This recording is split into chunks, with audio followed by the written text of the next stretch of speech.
குளச்சல் துறைமுகத்தை கொண்டுவர விடாமல் சட்டப்பேரவை உறுப்பினர்கள் சிலர் தடை ஏற்படுத்தி வருவதாக மத்திய இணை அமைச்சர் பொன் ராதாகிருஷ்ணன் குற்றம் சாட்டியுள்ளார். சென்னையில் தந்தி டிவிக்கு பேட்டியளித்த பொன் ராதாகிருஷ்ணன் தமிழகம் மற்றும் தென்னிந்தியாவுக்கு அதிக பலனளிக்கக்கூடிய குளச்சல் துறைமுகத்தை கொண்டுவர மத்திய அரசு பல்வேறு நடவடிக்கைகளை எடுத்து வருவதாக தெரிவித்துள்ளார். இந்த திட்டத்திற்காக சட்டமன்ற உறுப்பினர்களிடம் பேச இருப்பதாகவும், ஆனால் சிலர் வேண்டுமென்றே இந்த திட்டத்தை வரவிடாமல் தடுத்து வருவதாகவும் அவர் குற்றம் சாட்டினார். இந்த திட்டத்தை கொண்டு வருவதற்கு அனுமதிக்க மாட்டேன் என்று சொல்லக்கூடிய சட்டமன்ற உறுப்பினர்களோ மற்றவர்களிடமோ பேசி பயனில்லை. காரணம், கொண்டு வர விடமாட்டேன் என்று சொல்லக்கூடிய பேசி பிரயோஜனம். கொண்டு வர வேண்டும், பிரச்சனை இல்லாமல் கொண்டு வர வேண்டும் என்று சொன்னால் அது பேசுறதுல அர்த்தம் உண்டு. கொண்டு வர விட மாட்டேன்னு சொன்னா இவ்வளவு உயர்ந்த ஒரு திட்டத்தை உள்நோக்கத்தோடு அவங்க கொண்டு வர விட மாட்டேன்னு சொல்றாங்கன்னு சொன்னா அதனுடைய பின்னணியில் வேற யாரும் செயல்படுறாங்க.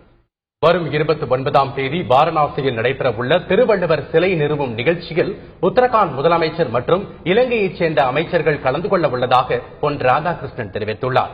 தமிழகத்தில் நிகழும் கொலைகள் குறித்து பேசிய அவர், மாநில அரசு சட்ட ஒழுங்கை இன்னும் கடுமையாக கடைபிடிக்க வேண்டும் என்று வலியுறுத்தினார்.